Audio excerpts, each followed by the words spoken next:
1,00,000 మంది శివభక్తులతో కలిసి మహారుద్రాక్ష పూజలో పాల్గొనండి. వెంటనే కాల్ చేసి మీ పేరును నమోదు చేసుకోండి. అందరికీ నమస్కారం. నేను రమారావి. సమస్యలు జీవితంలో ఎవరికి ఉండవు? ఎవరికైనా సమస్య లేకుండా ఉంటుందా? ఎంత చెట్టుకు అంత గాలి అని చెప్తూ ఉంటాం.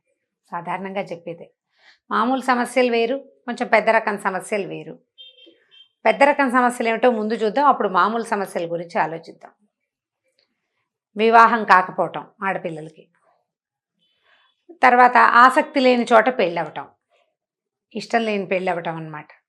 తాగుబోతు భర్తలు, కాల్చుకు తినే అత్తవారు, ఎంత చెప్పినా మాట వినని పిల్లలు, ఏ రకంగానూ సహాయం చేయని చుట్టపక్కలు, కలిసి రాని స్నేహితులు, జీవితానికి ఎదుగుబొదుగు లేకపోవటం, భర్తలకి సంపాదన లేకపోవటం, లేదా భార్యలు చదువుకున్న వాళ్ళకి ఉద్యోగాలు రాకపోవటం, ఏ వ్యాపారం మొదలుపెట్టినా ఫెయిల్ అయిపోతూ ఉండటం. ఇవి పెద్ద సమస్యలు. ఇక చిన్న సమస్యలు, మనం బయటికి బయలుదేరినప్పుడు ఆటో దొరకపోవటం, ఫోన్లో ఎవరికోసమో ట్రై చేస్తుంటే వాళ్ళు దొరకపోవటం, స్టవ్ మీద పాలు పెట్టి ఫోన్లో మాట్లాడితే పాలు పొంగిపోవటం, భర్తగారు ఏమన్నా తిట్టడం, పిల్లలు అల్లరి చేయటం, పిల్లలు అన్నం తినకపోవటం. చాలా పెద్ద సమస్య అది. పిల్లలు అన్నం తింటూ, మా అబ్బాయి అన్నం తింటూ ఏం చేయాలండి? ఇవి కాకుండా చిన్న పొన్న అనారోగ్యాలు, పిల్లలకి జబ్బు అనారోగ్యాలు, పిల్లలు సరిగా లేకపోవటాలు, ఇవి పెద్ద పెద్దవిగా చిన్నగా సరిగా లేకపోవటం. ఇవో కొన్ని బాగానే ఉంటారు, కొన్ని చోట్ల బాగుండరు. మన ఆడపడుచు మాకంటే ముందే పండగ షాపింగ్ చేసేటాలు, ఎన్నో సమస్యలు. పక్కింటి ఆవిడ పండగకి ముందే చక్కగా పిండి వంటలు చేసేసుకోవటాలు, మనం ఇంకా చేసుకోలేకపోవటాలు. ఇవన్నీ కూడా సమస్యలే. అసలు పెట్టి థింగ్స్ అవి కూడా మనల్ని సమస్యగా బాధిస్తూనే ఉంటాయి. ఈ చిన్న సమస్యలకి చాలా సింపుల్గా పరిష్కారాలు అయిపోతుంటాయి. విసుగ్గా ఉంటే తలుచుకుంటూ ఉంటాం. పెద్ద సమస్యలకి ఏం చెయ్యాలి? భర్తలు తాగుతారు, సంపాదన ఇంట్లో ఇవ్వరు, పిల్లలతోటి సరిగ్గా బిహేవ్ చేయరు, ఏదైనా గట్టిగా అడితే మీద పడి కొట్టడానికి వస్తారు. వాళ్ళని పిలిచినా మన వాళ్ళని పిలిచినా ఏ రకంగానూ ఇది సర్దుబాటు అవ్వదు. లేకపోతే తిరుగుబోతనం, దుష్ప్రవర్తన, ప్రవర్తనా లోపాలు, సజావైన ప్రవర్తన లేకపోవటం, అతడి ప్రాపకంలో ఉండాల్సే రావటం, తప్పించుకునే దారి లేకపోవటం, పిల్లలు సజావుగా పెరగరేమోనన్న బెంగ, కుటుంబం పరువు బజారున పడుతోందని బాధ. ఇవి ఎంత బాధిస్తాయోనండి. వీటికి సమాధానాలు ఏముంటాయండి? సాధారణంగా కాలం సమాధానం చెప్పాలి. అవి ఎవరికోటతోటైనా చెప్పుకుంటూ ఉంటే, చెప్పగా చెప్తూ ఉంటే అంటే ఏమంటారంటే ఒక వెళ్ళబోసుకోవటం, ఎవరికైనా చెప్పటం, చెప్పి కాసేపు ఏడ్చేస్తే ఆ పూటకు సరిపోతుంది, మళ్ళీ రేపటికి మళ్ళీ స్టార్ట్. ఇది హేళనగా ఎక్కిరింతగా చిన్నబుచ్చటానికి చెప్పట్లేదండి. వీటికి అసలు సమాధానాలే లేవు. ఇలాంటి ప్రశ్నలకి సమాధానాలే ఉండవు. ఇలాంటి సమస్యలకి అసలు ఏ ఆన్సరు ఉండదు. వాళ్ళకి కుటుంబము, సమాజము వాళ్ళ వెనకాల నిలబడి ముందుకు నడిపించుకుంటూ తీసుకెళ్ళాలి. ఏదో తెలియక పెళ్లి చేసాం, వీడు తాగుబోతు తెచ్చినాడని తెలియలేదు అని ఇలా తిట్టేస్తారు పెద్దవాళ్ళు. కాకపోతే అమ్మలో, తమ్ముళ్ళో, అన్నదమ్ములో, కజిన్సో ఎవరైనా కొంత సహాయంగా ఉండి ఈ కుటుంబాన్ని ముందుకే తీసుకెళ్ళటానికి సహాయం చేస్తారు. ఇప్పుడు ఎవరు లేరనుకోండి, ఏం చేయాలి అప్పుడు? ఇలా సమస్యలు ఉన్నాయని ప్రతి వాళ్ళు మనం ఏదైనా వేరే వ్యవహారం చూసేద్దాం, అసలు మనం జీవితం మీదే ఆశ వదిలిపెట్టేసుకుందామని మరణాలకు వెళ్ళిపోతామా? అదేనండి దీనికి సమాధానం. సమాధానం లేని సమస్యలకి, ఏ రకంగానూ మనం సర్దుబాటు చేయలేని సమస్యలకి మరణమే శరణ్యమా అన్నప్పుడు కాదు. మనం సమాజంలో మన చుట్టుపక్కల వాళ్ళల్లో ఇవాళ రేపు పేరెనిక గన్నవాళ్ళు, పైకొచ్చిన వాళ్ళు, కాస్తా కుస్తా బెటర్ జీవితాల్లో ఉన్నవాళ్ళు, ఇలాంటి కష్టాలు చూసొచ్చిన వాళ్ళు బోల్డ్ మంది ఉంటారు. ఏమిటి వాళ్ళు ఏ ధైర్యంతో ముందుకెళ్ళారని అనుకోవాలి మనం? ఏ ధైర్యంతో వాళ్ళు ముందుకు తీసుకెళ్ళారు వాళ్ళ జీవితాన్ని? పోరాట పటిమ, దాంతో ముందుకు తీసుకెళ్తారు. పోరాట పటిమే. ఆ మధ్య ఇప్పుడు ఎండమూరి వీరేంద్రనాథ్ గారిది విజయానికి 5 మెట్లు కాదులేండి, ఇంకొకటి ఏదో పుస్తకం అండి, పేరు మర్చిపోయాను, దయచేసి ఏమనుకోకండి వారి అభిమానులు, నేను కూడా వారి అభిమానిని. ఒక విషయం చెప్తాను. ఆయన మెల్ గిబ్సన్ అని ఒక యాక్టర్ గురించి రాశారు ఆ బుక్లో. నాకు మెల్ గిబ్సన్ అంటే చాలా ఇష్టం. ఈయన ఎవరండి అని అడగండి, ఒక హాలీవుడ్ నటుడు. ఆ బ్రేవ్ హార్ట్ ఆ సినిమా చూస్తే నాకు అసలు ఆయన చూస్తేనే చాలా ఇష్టంగా మెల్ గిబ్సన్ నాకు ఇష్టం అనమాట.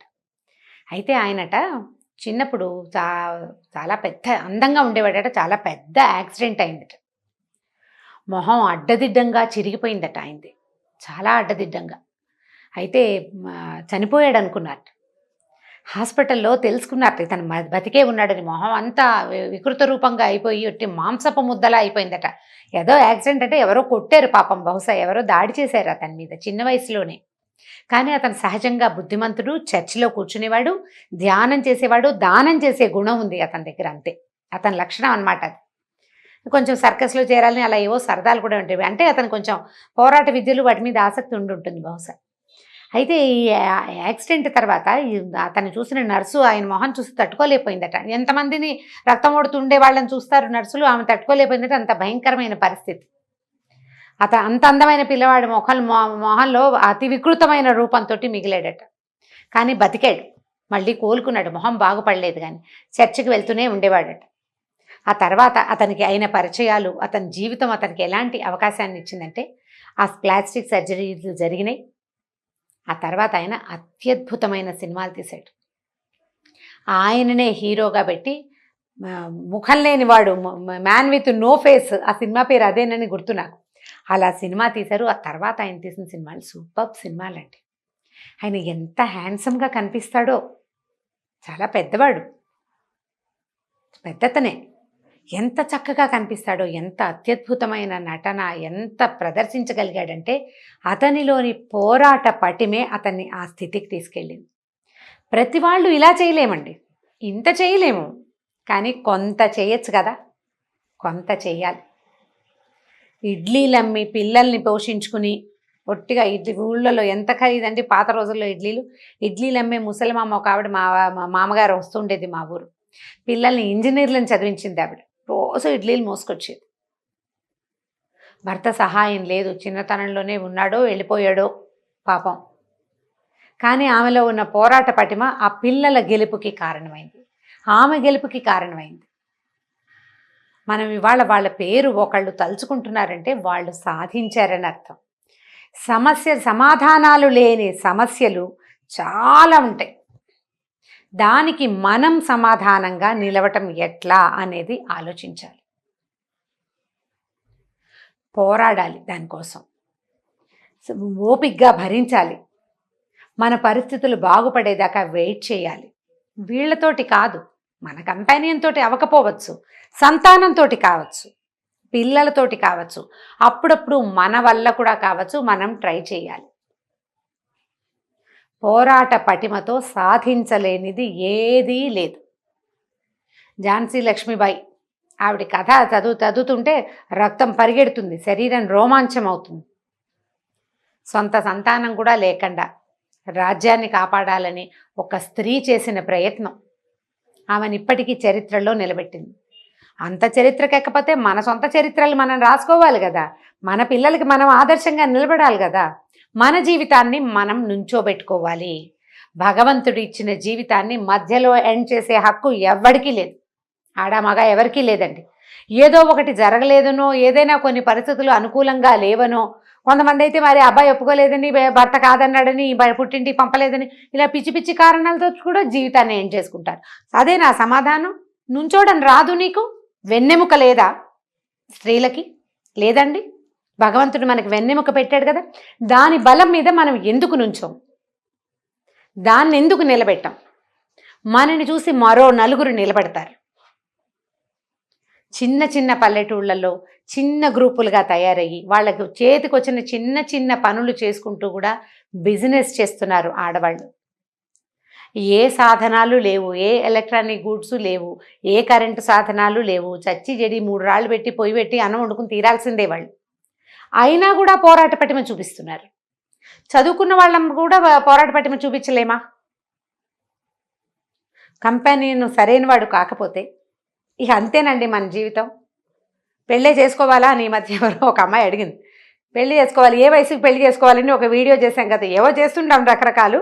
ఏ వయసుకు పెళ్లి చేసుకోవాలంటే ఏంటంటే మీరు అలా చెప్పారు, 24కో 26కో చేయకపోతే కుదరదా? పిల్లల్ని గంటను తప్పిస్తే నాకు ఇంకేం లేదా నా బతుక్కి? నేను అదే ఎందుకు చేయాలి? నేను బిజినెస్ ఎందుకు చేయకూడదు? చెయ్యి లక్షణంగా. బిజినెస్ కాకపోతే స్వర్గానికి నిచ్చెనలేసి ఎక్కి వెళ్ళిపోండి. ప్రయత్నం చేయాలిగా, ముందు ప్రయత్నం చేయాలి. ప్రతి వాడు ప్రయత్నం చేసి తీరాలి. వాడంటున్న స్త్రీ అంటలేదండి, జీవుడు అని చెప్తున్నా నేను. పురుషుడు స్త్రీ కాదు పాయింట్.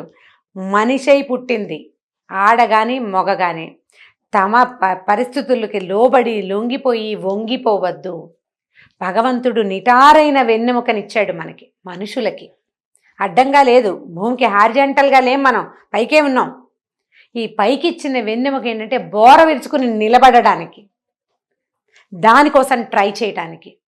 కంపానియన్స్ తోటి వచ్చే సమస్యలు, ఫ్యామిలీస్ తోటి వచ్చే సమస్యలు, దాన్ని పోరాడలేక, దానికి సమాధానం చెప్పలేక, తెంపుకుని బయటికి వెళ్ళలేక, సమాజంలో ఒంటరిగా అవుతామేమో, సమాజం దృష్టి మన మీద ఏదైనా చెడుగా పడుతుందేమో అనే భావనలతోటి జీవితాలు అంతం చేసుకోవద్దమ్మా. దానివల్ల మీ తర్వాత మీకు లేనిపోని పిచ్చి పేర్లన్నీ అంటగడతారు జనం. మీ చాతకాంతనం ఎల్లెడలా చాటింపబడుతుంది.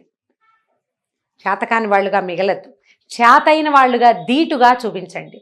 భగవంతుడు నాకు కూడా వెన్నెముక ఇచ్చాడు, దానికి పైకి నిలవడమే తెలుసు అని ప్రూవ్ చేయటానికి ప్రయత్నించండి.